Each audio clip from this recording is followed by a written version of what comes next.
Please welcome to the stage producer Ryan Cunningham, producer David Gaddy, CW2 Mitchell Weiss, and Sergeant First Class Mike Walker.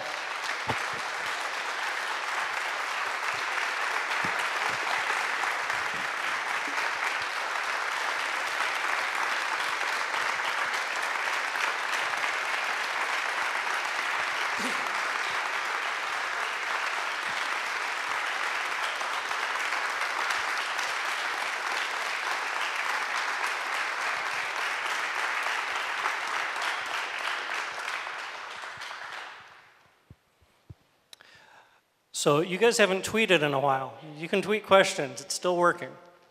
As always, you can tweet your questions at #SBFF. These guys will answer your questions, so you ask, they answer. Do we have any questions? Everyone's in shock. Yes?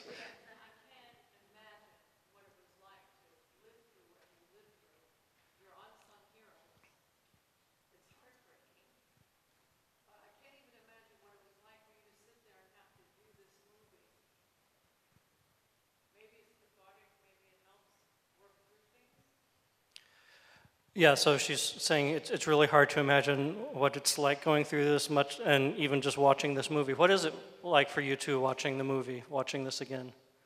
Sometimes it's kind of therapeutic a little bit.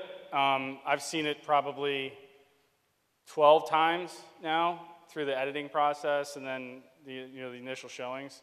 So it's a little bit easier. It's still kind of gut-wrenching once in a while, but it kind of helps a little bit. The more you expose yourself to something, usually makes it a little bit easier. That's very interesting because they found with post-traumatic syndrome, just like in rape cases, living through it and going through it actually helped.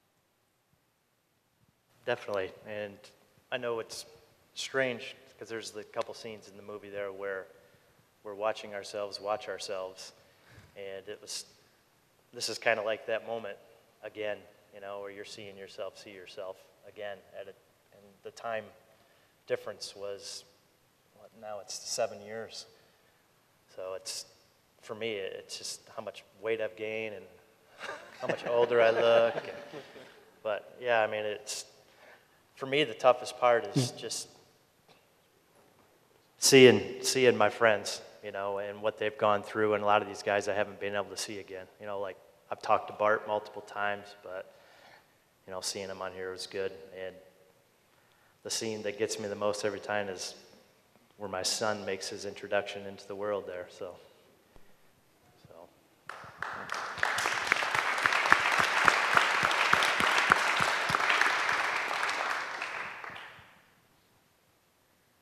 Another question? Yes, ma'am.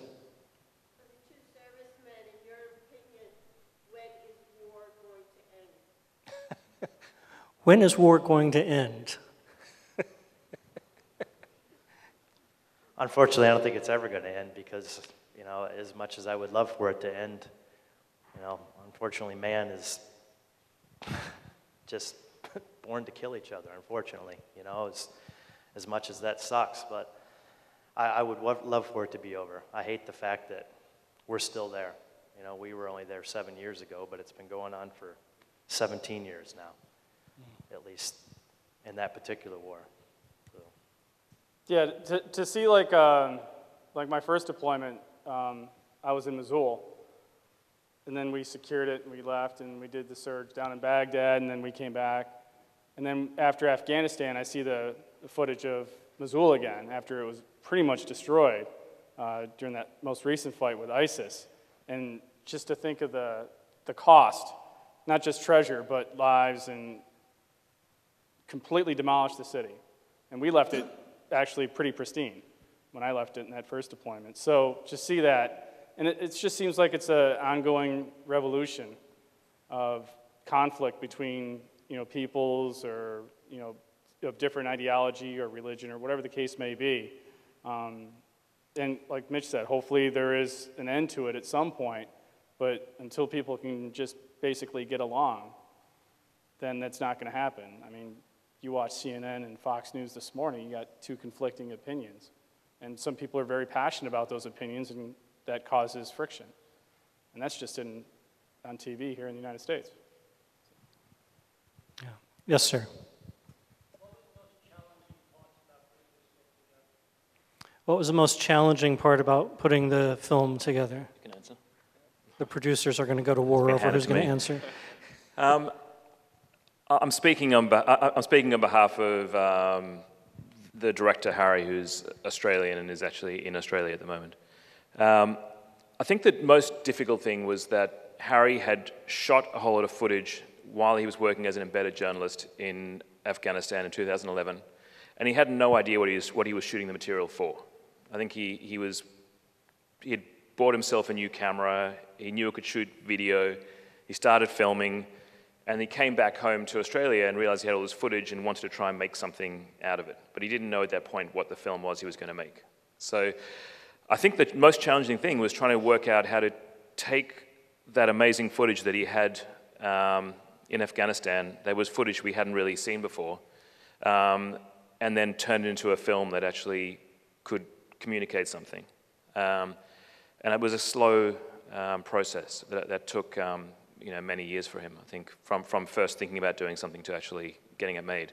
When we came on board, he'd already cut, like a little teaser for the first part of the film, and then we came aboard as he started going back and talking to these guys, and we pulled it together from there. And then, of course, the other, raising money was obviously the hard thing because documentaries are so tricky. But you saw a lot in the credits. There were a lot of people in the credits. There were a lot of people who backed the film on Kickstarter to get it made. A lot of just probably mainly military people who put in small money to quite reasonable money to help get it made. That raises an interesting question in my mind. A lot of documentaries you watch are kind of shot after something has happened and you're just talking to the subjects after they've happened. But for you guys, Mike and Mitch, he was there with you as a lot of these things were going on. What was that like for you guys, having this guy with the camera following you around? What was the dynamic there? Well, by the time Harry actually left Afghanistan, I mean, we were all pretty close together, and we were pretty tight, and actually a lot of us thought he died after that because we all lost touch with him for a few years and nobody had heard from him, and you heard about journalists dying in Syria, and we just assumed he was one of them. And then just out of the blue, I was driving home from work one day, and he called me, and I was blown away by it that he resurfaced again. But when he came and he spent time with my wife and I for 2 separate trips, I think the first time he was there for about a week or so, and we would let him stay at a hotel. He stayed at our house, and the second time he was there for almost 2 weeks. And we still look at him like a part of our family.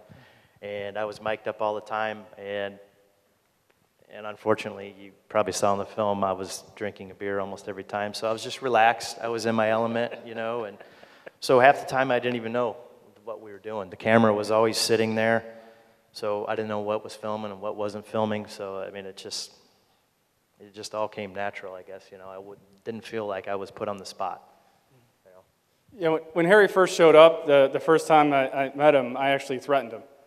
I laid a lot of ground rules down, like you don't take photos of civilian or military members in the back of the aircraft. You have to understand that footage you saw that was from us working over there was from about a 6-week period of time. It was a very delicate conversation of how much Harry was actually going to try and put into the movie, because you just got a little taste of it, and Harry got a 6-week taste of it, not 2 years, 2.5 years. So it was a very challenging thing to show you enough that you understood it, but not so much that it just became gory, because that could be just hours and hours and hours of just gory footage. The other thing Harry had a problem with when he was talking to me was it almost doesn't stop. Like that last interview I did with him was after my last deployment of the 4 I went on. I think it was 2014 or early 15. But there's still a lot of things that have developed since then. And Harry, it was almost like he couldn't stop. He's like, oh, I have to go back and talk to him now, or I have to go back and talk to him. And at some point, you really have to put an end to it, but it doesn't stop. Bart's still having challenges. There was a couple people that tried committing suicide. There's a lot of marriages that got wrecked. And that's still going on. And then there's some people that are actually doing some healing. So the hard part was trying to get Harry to stop so he could finish it. That's great. More questions? Yes, ma'am.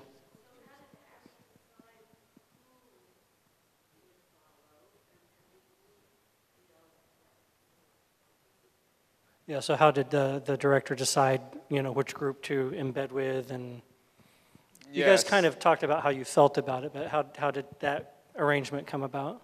Yeah, so I can answer sort of the first part of that question. So a lot of what you're now seeing is a process that was kind of us figuring it out in the edit. As David said, we had a ton of footage, hours and hours of footage, both of interviews of the guys over there, the guys back here stateside. So when, and many more subjects. And so we had hired an editor, Amy Lyde, here in New York, and we worked out of our New York facility through David's company. And within that, we were able to kind of determine sort of a very baseline way we want to go with it. And as we started going into each character, we started realizing each one of them are saying a lot of the same things, but they're all saying it in a different way, or someone's feeling a different way, and they're all experiencing things differently. And as we started putting it all together and starting to see it, we were realizing, and that was whenever we put Harry back on the road, was, hey, you need to go catch up with Mitch and get some more info on where they are now. We have info from 2014, but it's now June 2016, and I know that a lot has probably happened since. And as Mike was saying, it's just an evolving film. It's one that doesn't necessarily have a shelf life. So, PTSD, combat stress, these are, terms that are very relevant and very present in our culture and community today. And it's something that the more we talk about it, the better it becomes a normal thing that we can now help and adapt and work within. And so I know I went on a little bit of a tangent there, but I just think it's important to know that, like, within the edit, we always wanted to do a service to these guys and what they were, and make sure that we were portraying them the right way and never taking advantage, and that touches on the relationship that they have. I just want to say one more thing on that. We felt a huge kind of burden of responsibility making the film, because these stories felt very important to us, and there were a lot of different people who were interviewed who all had equally important stories, and we had to make that kind of godlike decision you make in the edit room, where you've got to get rid of certain parts of the story to be able to tell other parts in more in depth. But yeah, there were a lot of other stories that were other people who were just as interesting, and I think it's a great sacrifice from all these people to actually sit down and talk to someone on camera and allow their stories to be told. That's a really huge thing. So we're very grateful for what these guys have done. It's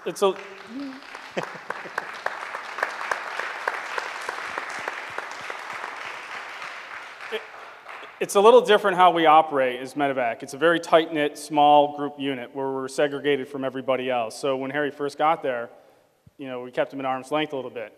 But I'm sorry if I offend anybody. Like most Australians, once they show up, they tend not to leave for a while. So Harry decided to stay for 6 weeks, or actually it got to the point where he had to leave. But as he was there longer, he became part of the family. We would have never taken him on the aircraft the first few days he was there.